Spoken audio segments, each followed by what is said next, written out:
Ah ben, choisissez quelqu'un, c'est vous qui avez le micro, je ne vais pas. Oui, Philippe Kouon, de la Côte d'Ivoire, Afrique Presse. Le G20 vient de débattre du partenariat avec l'Afrique.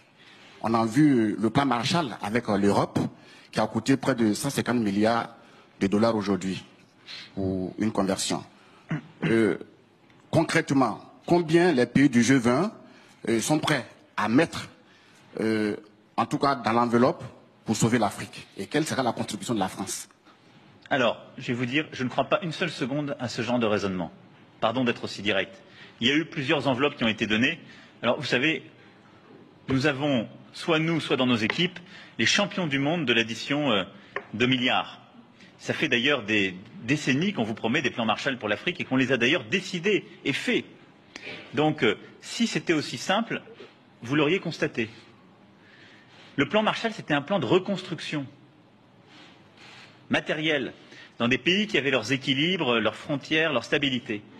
Le défi de l'Afrique, il est totalement différent, il est beaucoup plus profond, il est civilisationnel aujourd'hui. Quels sont les problèmes en Afrique? Les États faillis, les transitions démocratiques complexes, la transition démographique qui est, je l'ai rappelé ce matin, l'un des défis essentiels de l'Afrique. C'est ensuite les routes des trafics multiples qui nécessitent des réponses aussi en termes de sécurité et de coordination régionale. Trafic de drogue, trafic d'armes, trafic humain, trafic de biens culturels. Et c'est le fondamentalisme violent, le terrorisme islamiste.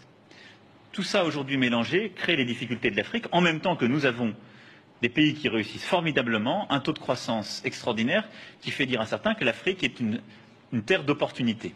Donc si nous voulons une réponse cohérente à l'Afrique et aux problèmes africains, nous devons développer une série de politiques qui sont bien plus sophistiquées qu'un simple plan Marshall et des milliards accumulés. Partout où le secteur privé peut s'impliquer, il doit s'impliquer, nous devons l'orienter. C'est ce que nous sommes agréés avec la Banque mondiale. En matière d'infrastructures essentielles, d'éducation, de santé, là, il y a un rôle pour le financement public et c'est dans ce cadre que nous devons agir. C'est notre responsabilité. En matière de sécurité, nous devons agir en lien avec les organisations régionales africaines. C'est ce que, par exemple, la France fait avec l'opération Barkhane au Sahel, mais plus largement à travers ce que nous avons installé dimanche dernier au G5 Sahel. Développement, sécurité. Et ensuite, il y a une responsabilité partagée. Le plan Marshall que vous voulez pour l'Afrique, c'est aussi un plan qui sera porté par les gouvernements africains et les organisations régionales. C'est par le biais d'une gouvernance plus rigoureuse, de la lutte contre la corruption, d'une lutte pour la bonne gouvernance, d'une transition démographique réussie. Quand des pays ont encore aujourd'hui 7 à 8 enfants par femme, vous pouvez décider d'y dépenser des milliards d'euros, vous ne stabiliserez rien. Donc,